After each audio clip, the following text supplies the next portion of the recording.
Greetings, welcome back to Black Bear News, where we are discussing abrupt climate change. And it is bringing us some very interesting situations right now, as we speak. Are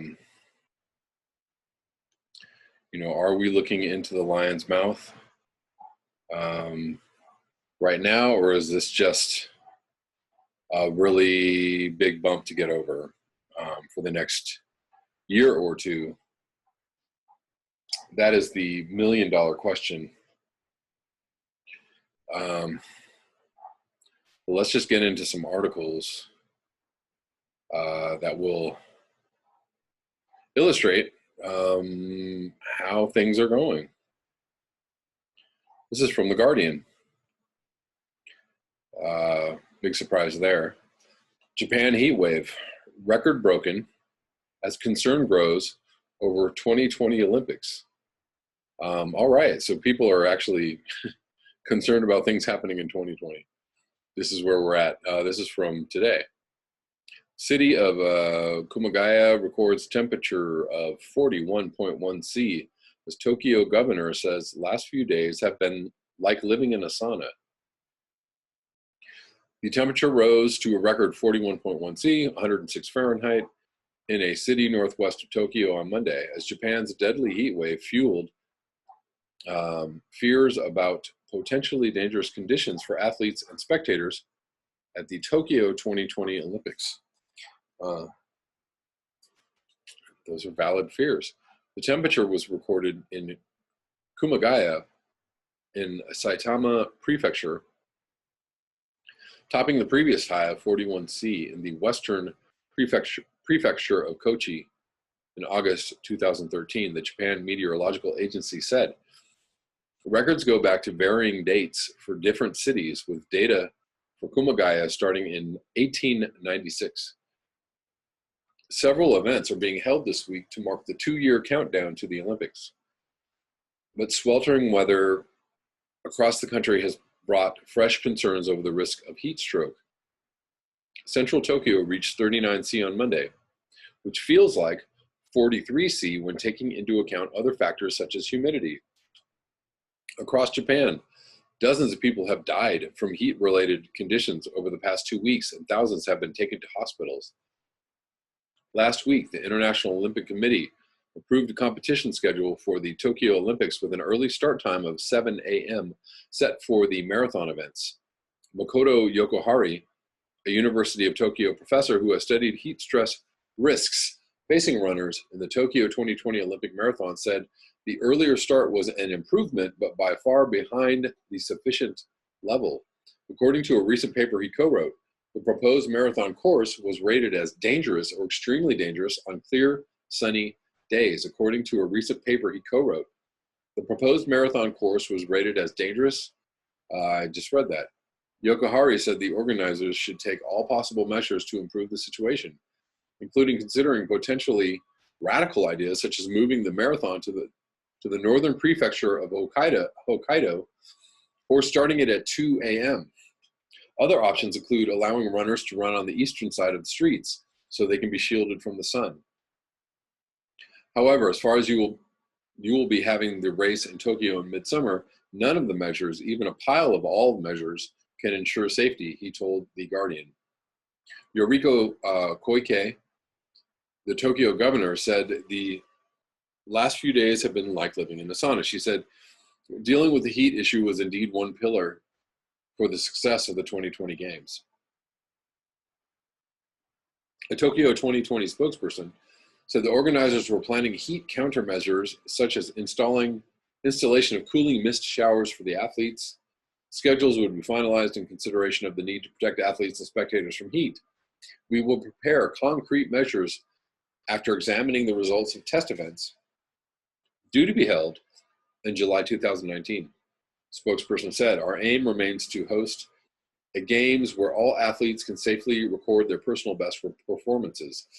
Temperature monitors are to be installed at each venue, with the possibility that warnings could be issued to spectators if conditions become particularly bad.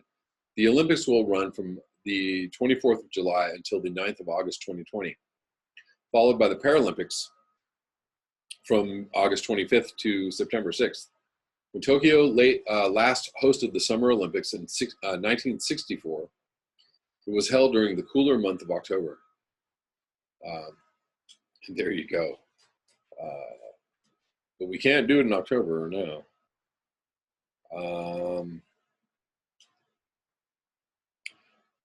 One can only imagine what the heat will be like in 2020.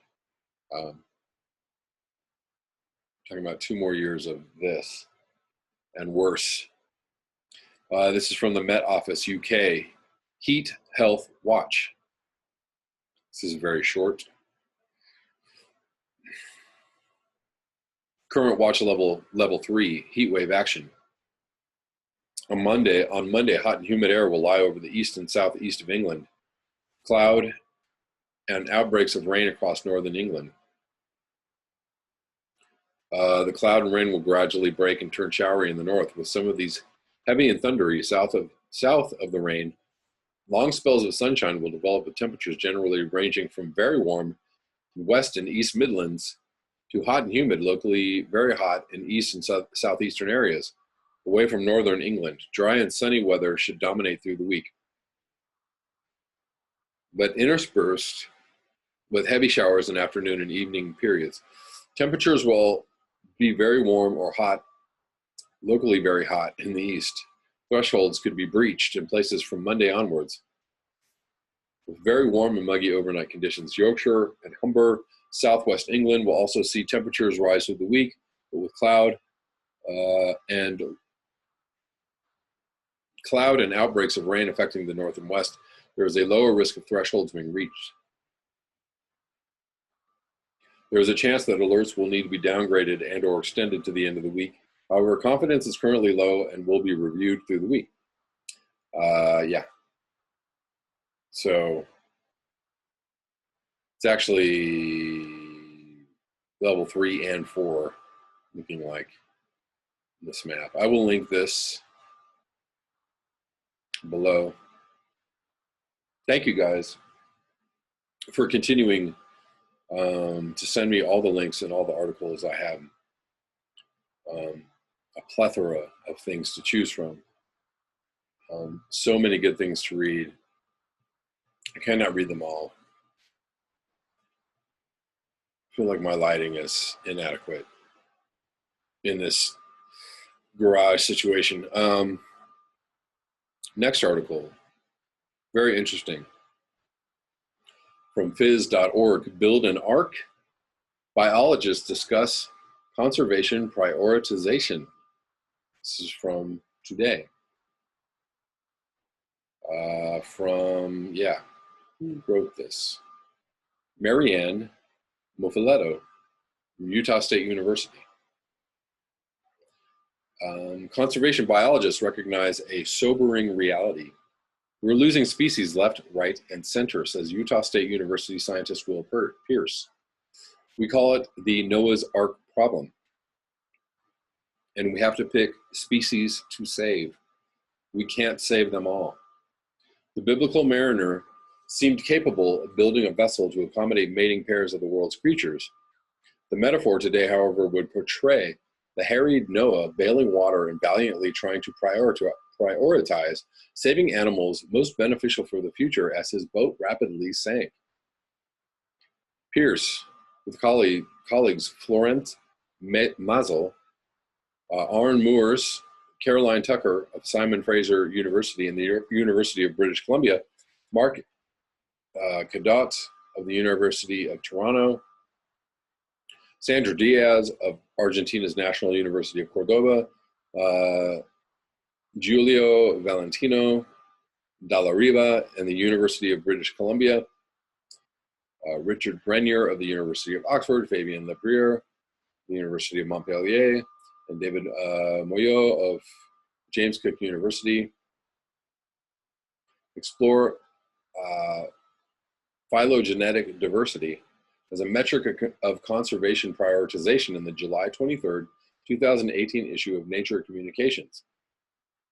Our paper tests a fundamental component of conservation biology, we refer to it as the phylogenetic gambit, says Pierce, assistant professor in USU's Department of Biology and the USU Ecology Center. That is, conservation biologists often use species evolutionary history, their phylogeny, to identify groups of species to save.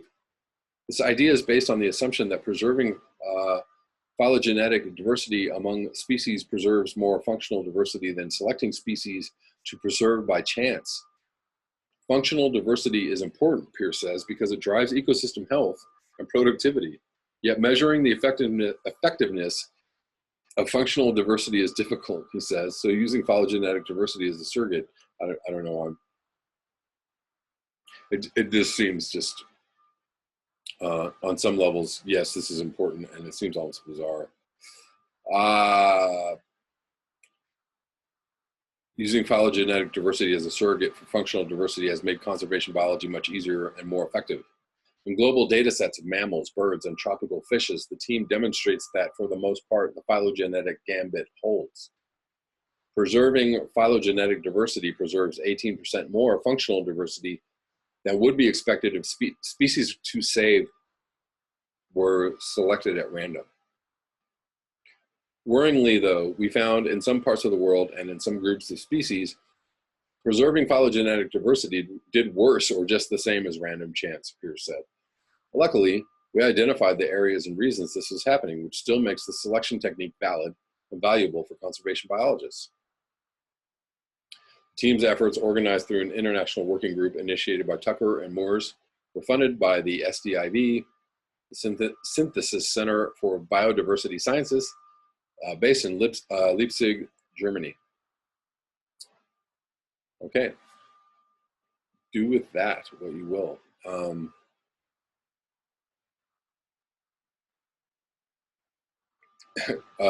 Bailing the ship out as it goes down, indeed. We have breaches already in the seed vault, in the doomsday vault in Norway because of melting permafrost. I can't imagine how are you going to save these animals? Since we can't seem to save anything else, we're not going to be able to save anything. Where are we going to save them? Where's the Ark? Are we talking about some voyage to inner space type situation, or what are we doing?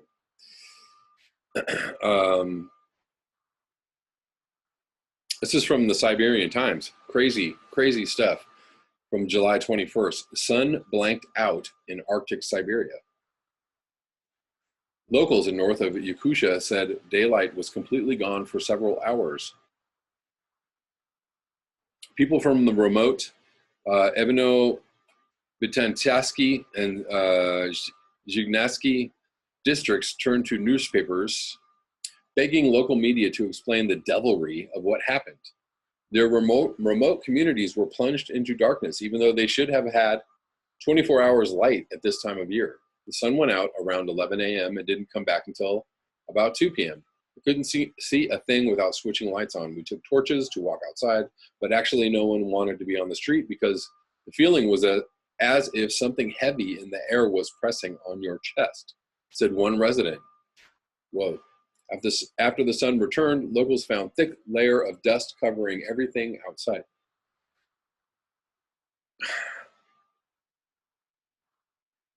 Water in open street barrels turned into a dirty mess. Water in lakes went black because of dust, said an eyewitness. Sun wasn't visible in 2 neighboring districts in the extreme north of Yakutia, but no other area of the republic reported the cataclysm.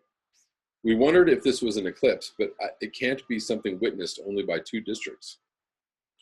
Normally, before any eclipse, air temperature drops by 3 or 4 degrees centigrade, and true, that morning was cooler than usual.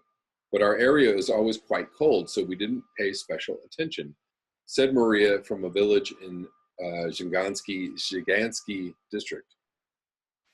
2 other versions are dust or ash from wildfires that have been raging over a territory of 12,500 kilometers since beginning of July 2nd. Yet neither Aveno-Vitantaski nor Zhigansky district were close to the wildfire areas, and air was completely still on the morning it happened. Okay, weird weather happenings. I seem to see a lot of stuff like that from like Siberia. You see a lot of these weird stories of like, well, you have the pingos or the blowholes. You have this, you have the blue snow, the orange snow, you know, weird lights and like weird sounds. And I don't know, just seems to be a thing that happens in the Arctic Circle more so than in other places. But, you know, when you get weird reports of weird and anomalous like weather happenings or just happenings in the sky, like it seems to happen quite a bit in that area for whatever reason. They seem to be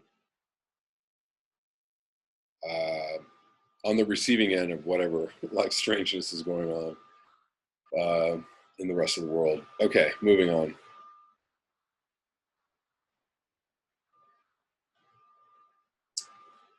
Did I lose this entire article? Maybe I did.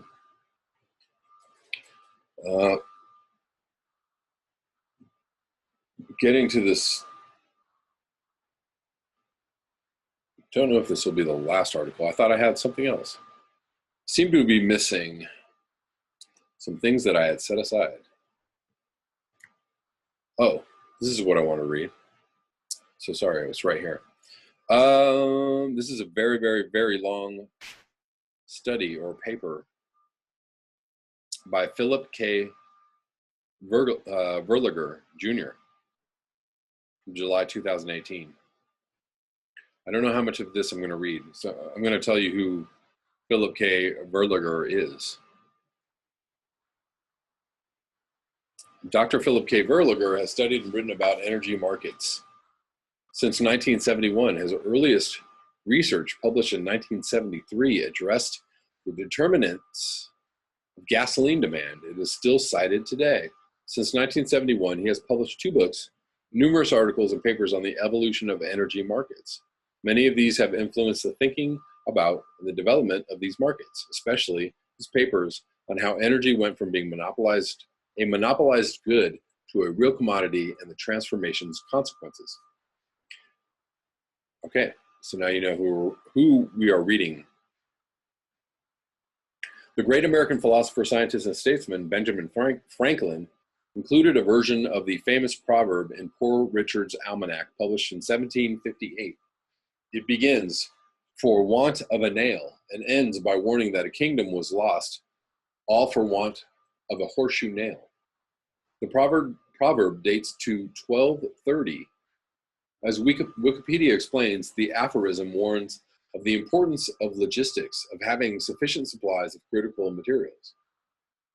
The global economy likely faces an economic crash of horrible proportions in 2020. So if the climate change doesn't get you, the economic crash of horrible proportions will. Not for want of a nail, but want of low sulfur diesel fuel.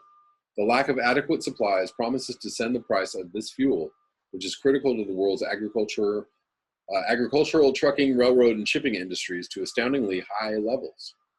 Economic activity will slow and, in some places, grind to a halt. Food costs will climb as farmers, unable to pay for fuel, reduce plantings. Deliveries of goods and materials for factories and stores will slow or stop. Vehicle sales will plummet, especially those of gas-guzzling sport utility vehicles, SUVs.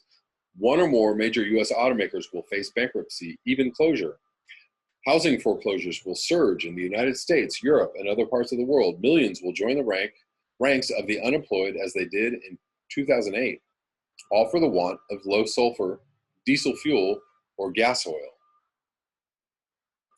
The cause of the coming economic collapse is an obscure agency created in 1914, 2 years after the RMS Titanic sank. now called the International Maritime Organization and operated under the United States auspices. This body regulates many activities associated with global shipping, including marine fuel quality. In 2016, the IMO, whose members include most UN countries, decreed that ocean-going ships must adopt measures to limit sulfur emissions or burn fuels containing less than 0.5 sulfur. In other words, switch to low sulfur diesel fuel. The sulfur rule takes effect January 1st, 2020, just months from now. The economic collapse I predict will occur because the world's petroleum industry lacks the capacity needed to supply additional low sulfur fuel to the shipping industry while meeting the requirements of existing customers such as farmers, truckers, railroads, and heavy equipment operators. These users purchase diesel fuel or gas oil, the petroleum product that accounts for the largest share of products consumed. In most countries, they must buy low sulfur diesel fuel to reduce pollution. Quite simply, low sulfur diesel fuel or gas oil is the nail essential for 21st century economies, governments, and militaries to function. Gas oil and low sulfur diesel prices must rise significantly when the IMO 2020 rule takes effect. On this, there is no disagreement. Economists at the International Energy Agency, the intergovernmental body, founded in 1974 to help countries collectively respond to oil supply disruptions, have warned that these prices must increase 20 to 30%. Analysts of various consulting firms and investment banks have produced similar estimates. While higher prices are worrisome, they should not by themselves lead to a major recession.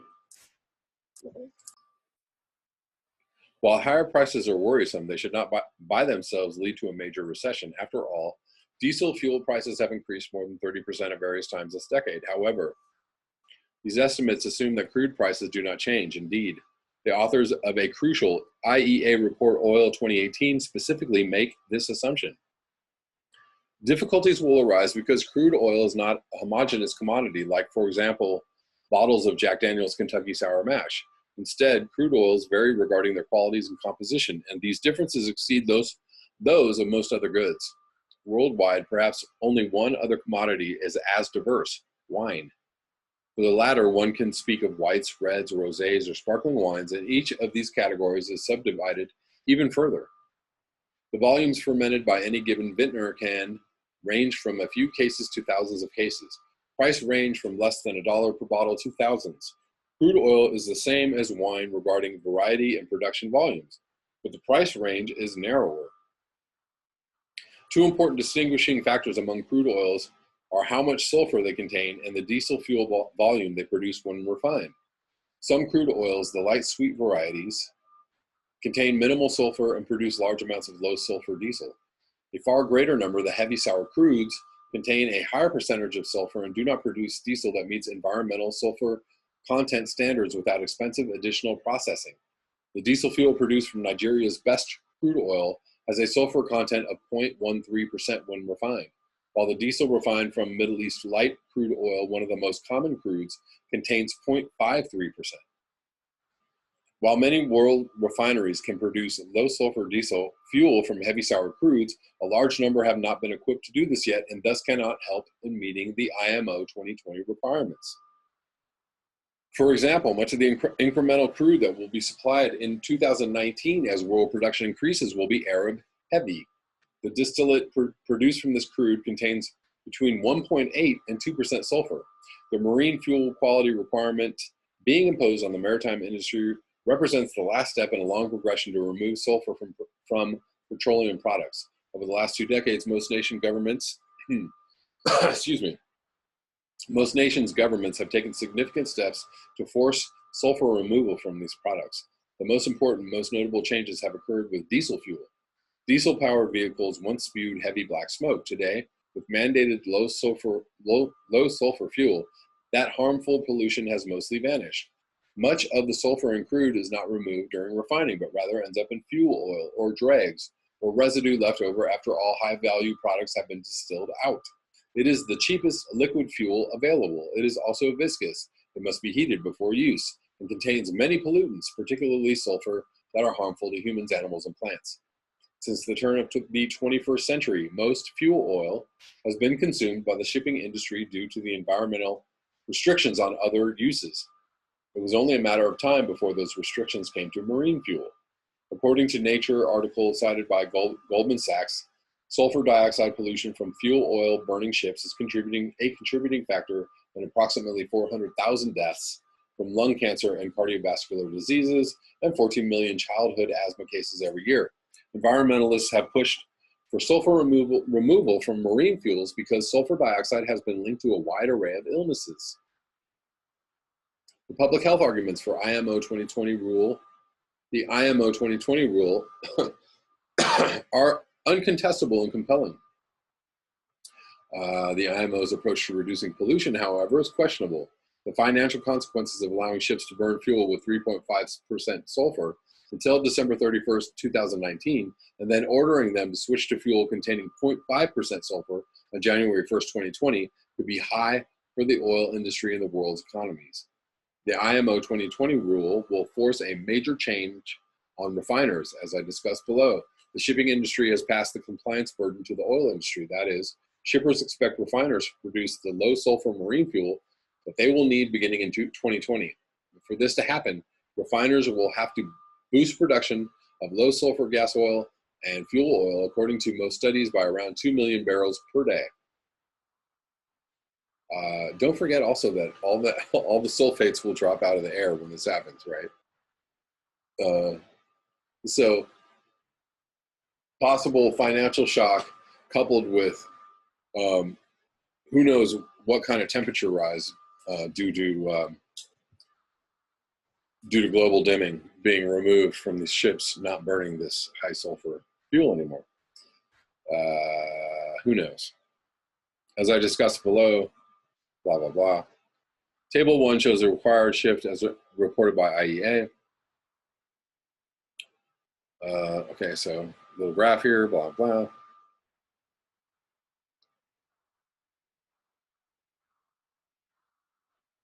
The added gas oil and low sulfur fuel oil demand shown there represents a 7% rise in diesel production from 2019 to 2020, in addition to the 3% increase required for other purposes such as vehicle use.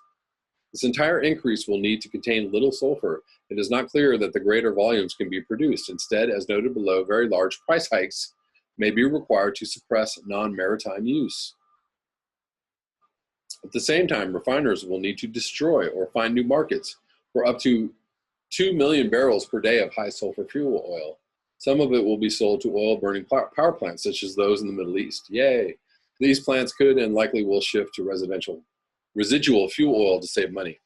Of course, high sulfur fuel oil prices are projected to fall dramatically as the IMO 2020 mandate approaches and takes effect. Ironically, right, so the high sulfur fuel oil is going to be the hot ticket. Ironically, the maritime fuel switch may do nothing to improve the global commons, given that the pollution sources can just be moved from high seas to land. So maybe not so much of the lessening of the global dimming. Other volumes of high sulfur fuel oil will be sold to refiners configured with cokers, where they will be destroyed. To use the oil industry's language, cokers split heavy fuel or heavy crude into light products and coke. ExxonMobil's new coker at its Antwerp refinery, for example, will turn high sulfur oils created as a byproduct of the refining process into various types of diesel, including shipping fuels that will meet the new environmental laws. These units will be critical in converting fuel that can no longer be burned in ships into marketable products. The rub is that cokers are very expensive. ExxonMobil's will cost more than $1 billion and require significant construction time.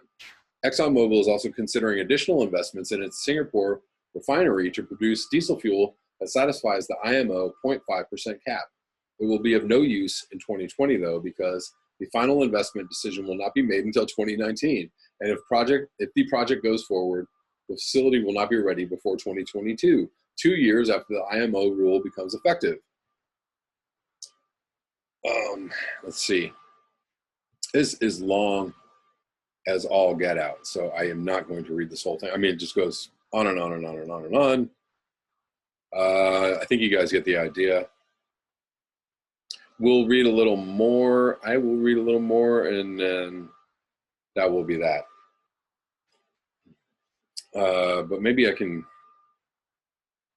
The magnitude of the coming oil market transformation is unprecedented.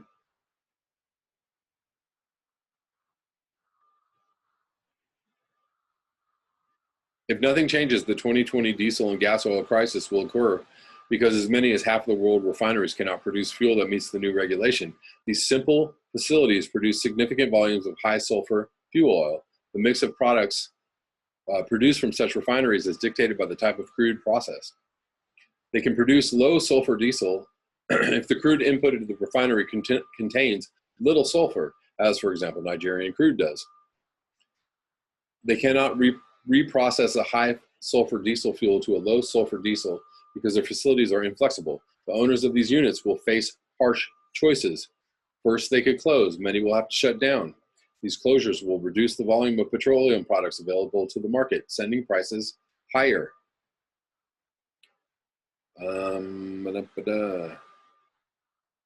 There is, though, a market constraint. The third, let me just read the second. They could find an alternative market for the high sulfur fuel oil. As noted, refineries with cokers might take fuel oil, especially if it sells for next to nothing. Today, the high sulfur fuel oil price is roughly 90% of the crude price. In 2020, it could fall as low as 10% of the crude price. As a result, the price of low sulfur distillate, which today sells for 120% of the crude price, would need to rise perhaps 200% of the crude price to compensate the owners of refineries with limited flexibility that can produce some low sulfur diesel along with equal or larger volumes of high sulfur fuel oil. Should prices of low sulfur distillate fail to rise to such levels, these facilities will have to close. Third, the owners of simple refineries could attempt to procure a different crude feedstock. The only way for the refineries to vary their output is by changing the crude process. Some crude oils, as mentioned, produce more low sulfur diesel and less high sulfur fuel oil than others. Operators of simple refineries, in theory, could survive the IMO 2020 transition by changing the crude oil they process to light sweet crudes that can yield high volumes of low sulfur distillate crudes such as those from Nigeria. Let's move down and see what we can see.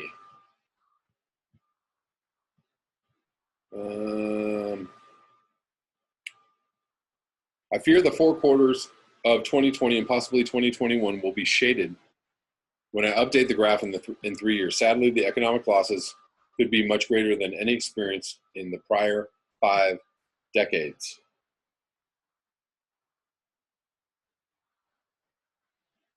Huh.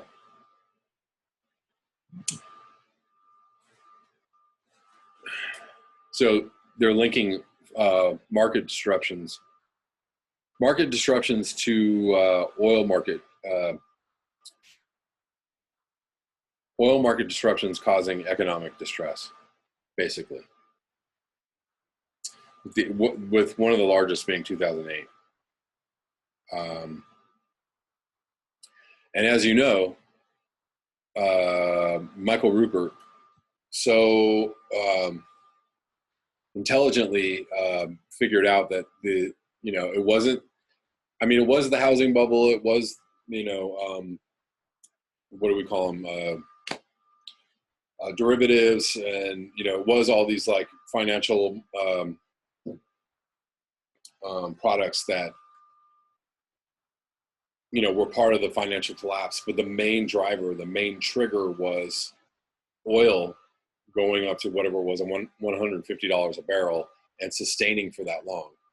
And I mean, that basically fucked everybody, right? Like all the prices of shipping costs and food and everything went way up, and people couldn't afford to get to work, because they had to afford to get to work. So instead of paying off their credit card or paying their mortgage, they were like buying food and buying gas. And the ripple effect, that started in like 2006, 2007, and the ripple effect was that people started going under, and the entire economy just started going under, and that triggered the housing bubble, and then that triggered the derivatives bubble, and like everything just went. So all we need is for gas to go up to, it's interesting too, because people have talked about, the best way to really stop fossil fuel use, rightly, is to raise the price. I mean, if gas prices were $6, $7, $8 a gallon, people would be using gas in a way different way. Everything would be retooled. We would be renewable, heavy. We would be totally obsessed with renewables and with trying to get off fossil fuels if it was $6, $7, $8, $9 a gallon. And if it was $6, $7, $8, $9 a gallon, the entire economy would collapse. So there's that. Pick your poison. I mean, if we actually tackle climate change, the economy will collapse. If we don't tackle climate change, the economy collapses. The economy collapses, we're not tackling climate change, I guess, then all the other triggers jump in for a little bit of fun. Blah, blah, blah, blah. Energy markets. Emerging market nations would suffer as well. These nations would be especially exposed because they already face significant economic weakness, as a strengthening dollar and rising U.S. interest rates cause large declines in bond and equity markets in countries such as Brazil and Turkey. Harvard professor Kenneth Rogoff, co-author of This Time is Different with Carmen Reinhart, has warned that the rising global real interest rates are the number one predictor of financial problems in vulnerable economies, adding the risks are greater than people realize. And yet another trigger is that as interest rates keep rising, it definitely starts to affect all the debt and the derivative debt that is out there swarming globally.